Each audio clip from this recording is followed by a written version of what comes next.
Hujan deras yang berlangsung dengan durasi singkat pada Rabu sore menyebabkan terjadinya bencana air bah disertai longsor.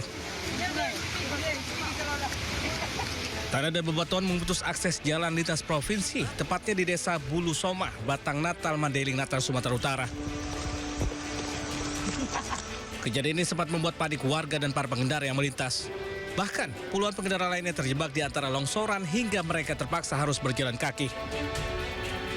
Jadi luapan anak sungai yang membawa material berupa tanah dan bebatuan yang menutupi jalan lintas Madinah, tepatnya antara desa Sopotinjak dan desa Bulu Soma, sehingga lalu lintas lumpuh total, sehingga kendaraan tidak bisa melewati. Sebuah mobil anak terakhir hanyut. Sebelumnya pada 26 November lalu, di lokasi, 3 unit mobil yang sedang melintas terseret air bah disertai longsor lumpur dan bebatuan. 2 mobil bahkan hingga ringsek terseret ke dalam jurang, sementara 1 mobil lainnya terseret di tengah longsor. Dari Mandailing, Natal, Sumatera Utara, Ahmad Hussein Lubis, iNews melaporkan. Dari data penanganan darurat banjir dan longsor di Sumatera, hingga pukul 4 sore ini BNPB mencatat 812 jiwa meninggal dunia. Sementara itu, jumlah korban hilang mencapai 509 jiwa dan sedikitnya 2.700 jiwa terluka. 536 fasilitas umum rusak, 25 fasilitas kesehatan rusak, 326 fasilitas pendidikan rusak, 115 gedung atau kantor rusak, dan 295 jembatan rusak.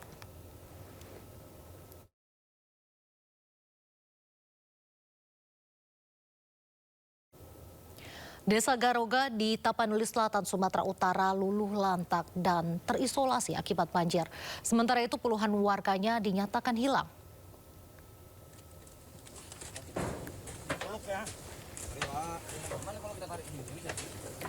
Wajah desa Garoga yang terletak di tepi jalan lintas Sumatera, Kabupaten Tapanuli Selatan, Sumatera Utara, kini luluh lantak. Rumah-rumah hancur tersapu banjir bandang yang membawa batang-batang kayu dan menghantam permukiman. 27 warganya hingga kini belum ditemukan terseret arus deras saat banjir. Sementara itu sawah dan kebun yang menjadi ladang mata pencaharian bagi ratusan kepala keluarga kini lenyap akibat banjir bandang. Dari Tapanuli Selatan, Sumatera Utara, Indra Mulia, iNews melaporkan.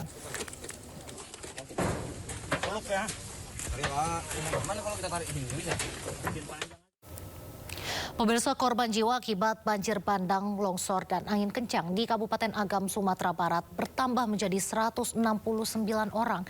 30 diantaranya baru ditemukan pada Rabu dan belum teridentifikasi.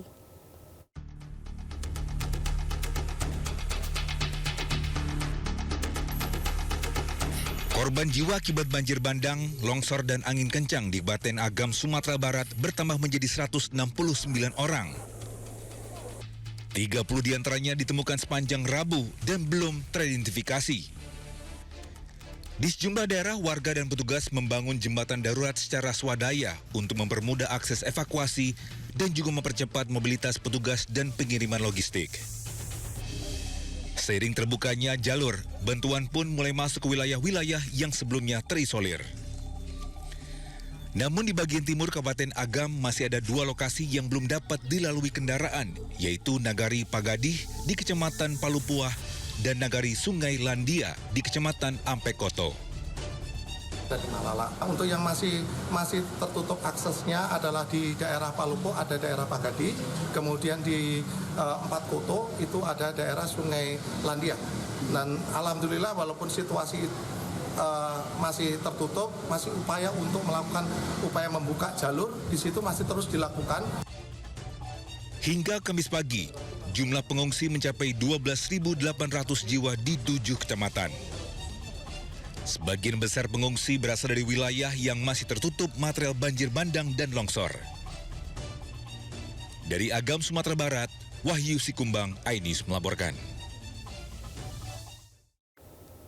Maksud hati hendak menemui nenek di kampung halaman di Sumatera Barat. Seorang warga negara asing asal Malaysia turut menjadi korban banjir bandang di daerah Padang Panjang.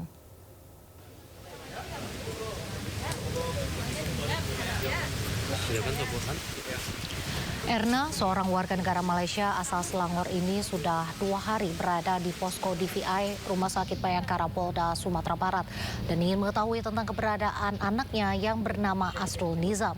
Anaknya hilang bersama pamannya di jembatan kembar Padang Panjang akibat diterjang banjir bandang. Asrul Nizam sengaja datang ke Sumatera Barat untuk menemui neneknya yang berada di daerah Padang Panjang bersama pamannya. Namun naas, mobil travel yang ditumpangi bersama pamannya tertimpa longsor dan terseret banjir bandang di jembatan kembar Padang Panjang. Hingga saat ini jenazah korban masih belum berhasil ditemukan tim SAR. Hanya paspor milik Nizam yang baru ditemukan di sekitar mobil travel yang ditumpanginya yang dievakuasi dari timbunan lumpur.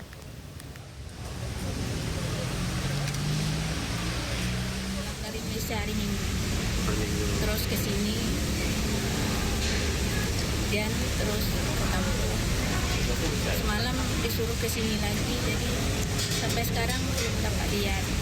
Bu, sampelnya udah Bu kasih di sini, sampel DNA, sampel data gitu, udah diberikan. Kita mau ngasih, tapi orangnya nggak mau, di sininya nggak mau ngambil. Kenapa? Nah, itu persoalannya, saya tahu. Diduga akibat stres dan kelelahan di cuaca ekstrim, seekor anjing pelacak dari unit K9 Polda Riau mati usai membantu pencarian korban di lokasi bencana. Kematian anjing bernama Reno menyisakan duka bagi personil polisi dan juga tim SAR.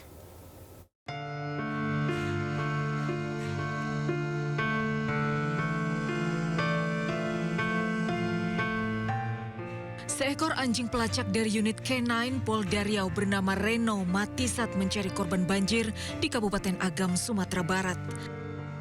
Anjing pelacak berjenis Belgian Malinois itu tewas usai membantu petugas mencari korban selama sepekan lebih. Reno diterjunkan di titik yang sulit dijangkau untuk mencari jenazah korban banjir dan longsor. Diduga anjing berusia 8 tahun 4 bulan itu tewas akibat kelelahan dan cuaca ekstrim. Kematian Reno menyisakan duka mendalam bagi personel Polda Riau yang selama ini bersama Reno melakukan misi pencarian korban. Reno dan puluhan anjing pelacak unit K9 menjadi hewan andalan tim SAR dan kepolisian saat situasi bencana seperti banjir, longsor, dan gempa. Di tengah kondisi area yang luluh lantak, pencarian korban yang tertimbun sulit dilakukan. Di Tapanuli Selatan, Sumatera Utara, 4 anjing pelacak diandalkan untuk menemukan para korban hilang di Desa Garoga, Desa Aik Ngagol, dan Desa Huta Godang. Jadi arealnya cukup luas di sini, kemudian banyak kayu-kayu juga, kayu-kayu yang sangat besar. Kendala kami itu begitu ada ditemukan titik, kendalanya masalah untuk alat berat, hanya itu saja sih. Punya tugas berat di medan bencana hingga kasus pidana, tidak semua anjing bisa dilatih menjadi anjing pelacak.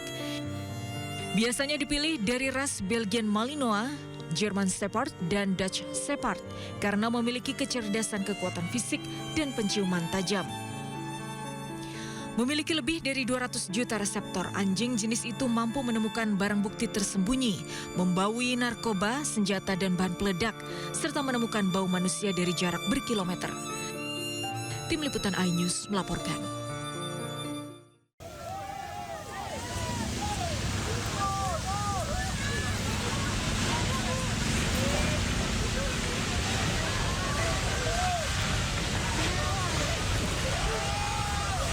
Seperti inilah situasi tanah di jalan raya yang amblas dan ramai menjadi perbincangan di media sosial.